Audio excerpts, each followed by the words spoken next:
Kovur national highway వద్ద ఉన్న శ్రీ షిరిడి సాయిబాబా మందిరంలో గురు పౌర్ణమి వేడుకలు ఘనంగా నిర్వహించారు. ముందుగా అర్చకులు ప్రత్యేక పూజలు నిర్వహించి స్వామివారిని పరిమళ పుష్పాలతో అలంకరణ చేశారు.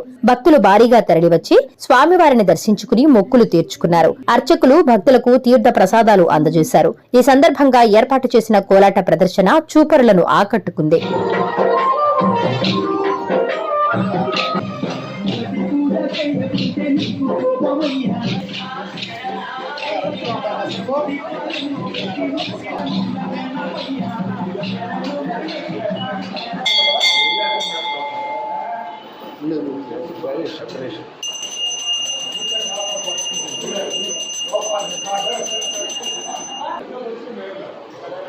మా టెంకాయ అంటే ఎవరంటే బయట వచ్చారండి.